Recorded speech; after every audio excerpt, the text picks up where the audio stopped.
This is the Last Chance Writers Club, and I'm Beth, a writer of adult gothic mystery and horror novels pursuing traditional publishing.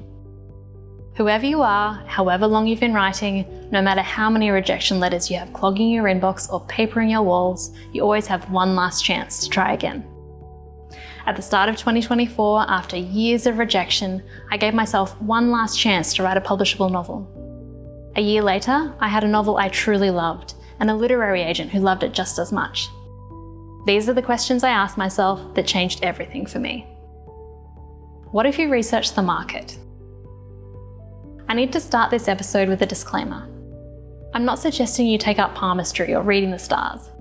We can't know what the market is going to do next. No one can. Release yourself from that expectation. But there are things you can know, and that's what this episode is going to cover. Knowledge is power, and understanding the market you're writing for is an important step in your maturity as a writer. But there is a reason this aspect of the Venn diagram is coming last. It starts with what you love, then comes what you're good at, and only then, when we are certain of the first two, do we turn to what the market is looking for. Now, by market, all I'm referring to is readers, and you're one of them. So we're going to start with another 5 novels exercise, just like we did in episode 1. 5 novels. I'm hoping by now you have an idea of the kind of novel you want to write. What I want you to do is track down 5 recently released novels in that genre.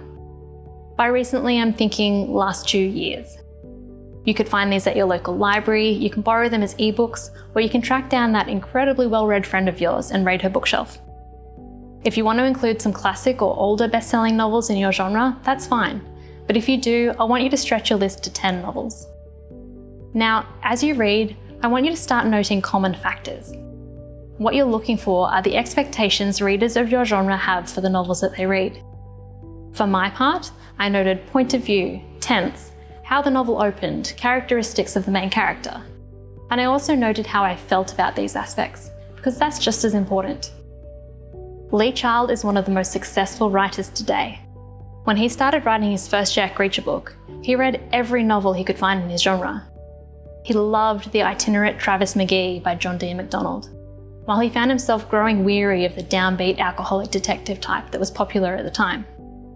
He took what he liked, and he made a considered decision to leave behind the genre tropes and expectations that didn't fit the kind of book he wanted to write. You can do the same. One genre expectation I found in my research of adult mystery novels was there was almost always a prologue to set up the crime. This is incredibly advantageous for the crime writer and for the crime reader. For the writer, it gives you the space you need to introduce your character, their world and their concerns in chapter 1, because you've hooked the reader in the prologue. For the reader, it gives you a clear idea right from the start what kind of crime novel this is going to be. For my part, I can take a novel off the shelf, read the prologue, and know instantly whether this is the kind of book I want to read. And yet, I'd heard time and time again from agents not to include a prologue. After completing my own 10-book exercise, I made a considered decision that if an agent didn't think a prologue belonged in my novel, then they weren't well read enough in my genre. Research recent sales. The second thing you can do is find out what's selling right now. Publishers Marketplace lists the majority of book sales happening in the US right now, and it has a short-term research pass you can purchase for a small fee. There are also writers on Substack who create roundups of the kind of books that are selling. Karen Gillespie is a great one. She has roundups of both books that are selling and books that are landing agents this year. I'll include a link to her Substack below. You can use this information to inform what you write, but I would warn against writing exactly the kind of novels you are seeing selling today. The market shifts quickly and you don't want to be late to the party. Consider what's selling, consider the books you've read, and then write the book you as a reader most want to see on the shelf next. Another resource that I found incredibly helpful is Query Tracker, which has a report that lists how many books an agent has received in each genre. You can access that even on the free tier. For me, seeing the sheer number of YA novels being submitted to agents compared to adult novels gave me a little surge of courage to make the switch from YA to adult. Maybe I didn't need to be 1 in 1,000. I could be 1 in 100 instead. Research what isn't selling. The final thing I want you to do is find out what isn't selling right now. The best place to find this is agent and editor interviews, which you can find on blogs, Substack, and AMAs on social media. Now look, whatever you find when you do this research, you decide how much you let this influence you. If your other two Venn diagram sectors are strong enough, your subgenre not selling right now doesn't need to stop you from writing the strongest and most passionately written novel of your life. But awareness is important.